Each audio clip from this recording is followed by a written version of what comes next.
How many roads must a man walk down?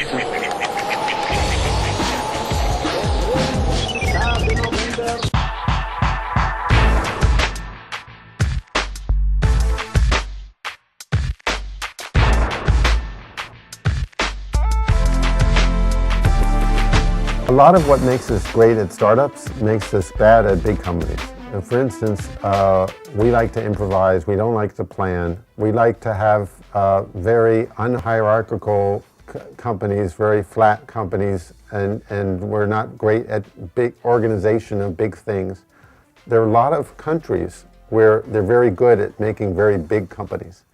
But what I think sometimes we don't appreciate in Israel is that these other countries, like the United States, like Korea, Finland, Singapore, whatever, they don't know how to do startups. They don't know how to do that initial innovation that is the kernel of the next Facebook or Google or Microsoft. All these big companies, they were startups. So, and all these big companies, they need innovation. And where are they going to get it? They're going to get it from startups, because startups are the more flexible entity. They're not bogged down like a big company. They're able to pivot much more quickly. They're the natural place to do innovation.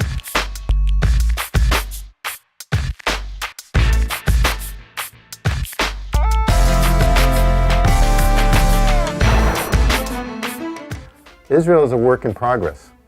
You feel like you're part of creating something that's still learning, that's still growing, that's still changing, that has bigger challenges in a way. It definitely helps to look at Israel with the eyes of someone who grew up abroad, because a lot of the things we write about in the book, Israelis tend to take for granted. They certainly take for granted that they have to go to the military. And what it's given Israelis is a taste of things like leadership, things like teamwork. One of the things in the military, they force you to work as a unit, and that means teamwork. Another huge part, we think, is just simply the idea that you're sacrificing for something larger than yourself.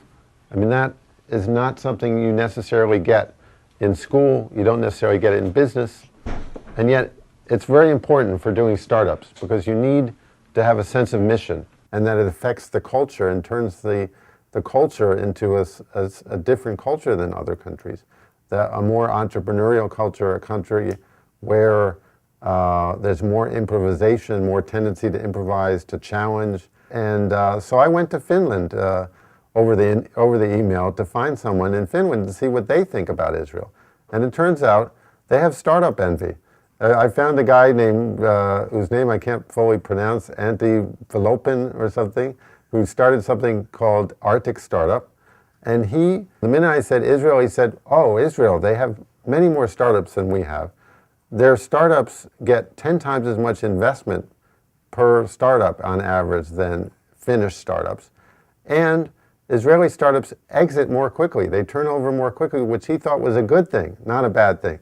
So while Israelis are complaining about selling their companies too quickly and not building big companies, in Finland they're actually saying, why can't we have more startups, and why don't we have more exits more quickly? The precursor to all this was ICQ, which did come from Israel. I mean, ICQ was one of the first companies that went viral. It's kind of the best example of how something goes viral, and from just a few years it goes to millions of users.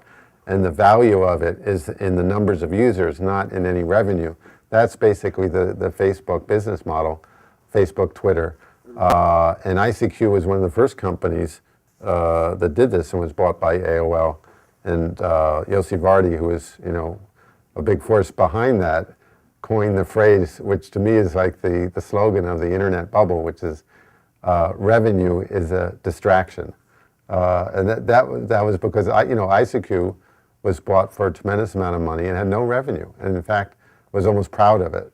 And in a way, the story of Facebook and Twitter is very, very similar. It's companies that developed a huge amount of value without necessarily any relationship to the revenue they're producing. It's true that if you look at the Israeli tech scene over time, that our specialty has been kind of the technologies that are behind things, not so much what the consumer is actually seeing.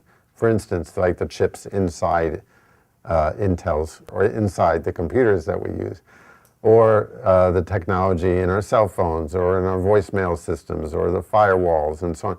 These are things that it's not the iPod or the thing that you're buying in the store. It's inside it. You know, or let's say the iPod, like the flash memory. I mean, the disc-on key was invented here, and SanDisk, which came out of that, you know, is going to be behind a lot of the memories inside the iPad and the iPhone and so on.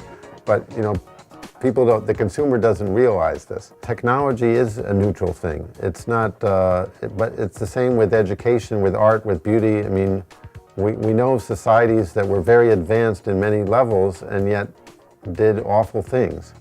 And so it shows that these things are neutral as far as doing good in the world. So the question is, what do you do with it? And there are people who actually argue that the most interesting and successful companies are the ones that have a meaning to them, that have something that the employees, it makes sense when you think about it, that the companies where people can feel like they're doing something for the world, that's another motivation. That's another thing that makes them mission-oriented. I mean, when you think about it, every startup is trying to solve some kind of problem. I mean, otherwise, why do it? I mean, so whatever it is your problem you're solving, that can give you meaning. And I think it's actually an important message for business as a whole, not just for Israel. Israel wouldn't be here if people weren't driven to create something that was very difficult to do under very difficult circumstances. You had to have a sense of purpose about it. So part of it was the ethos of Israel as a country that itself is a startup.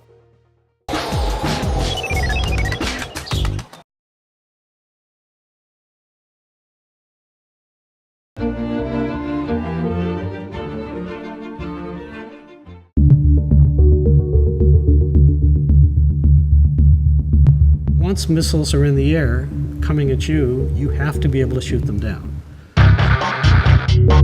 Ballistic missile technology is rapidly proliferating. Nuclear technology is also rapidly proliferating.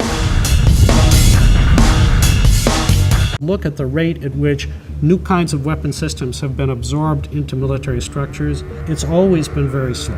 Our challenge now is to speed that process up. I hope I die before I get old.